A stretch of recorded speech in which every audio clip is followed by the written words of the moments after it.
এমনকি সামর্থ্য আছে সেই ব্যক্তি যদি কোরবানি না দেয়, আল্লাহ নবী অপছন্দ করেছেন, কিন্তু সে কি গুনাহগার হবে? সামর্থ্য আছে, দিল না, সে কি গুনাহগার হবে? না, গুনাহের বিধান আমরা দিতে পারি না।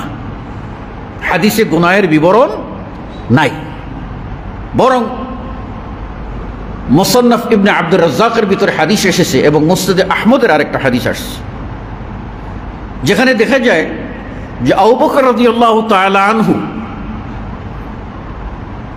তিনি 1 বছর কুরবানি দেননি। আব্দুল্লাহ ইবনে মাসউদ রাদিয়াল্লাহু তাআলা আনহু 1 বছর কুরবানি দেননি।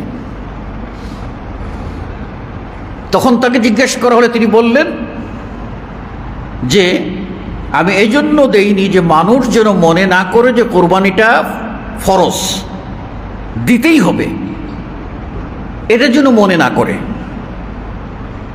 তো আমরা আপনারা ওই ক্যাটাগরির নয় যে আমাদের উপরে শরীয়তের কোনো হুকুম, আমাদেরকে কেন্দ্র করে শরীয়তের কোনো হুকুম স্থির হবে, কোনো ফর্মুলা স্থির হবে, কোনো নীতিমালা স্থির হবে, যেটা আল্লাহ রসুলকে কেন্দ্র করে হতো, সাহাবাদের কেন্দ্র করে হতো।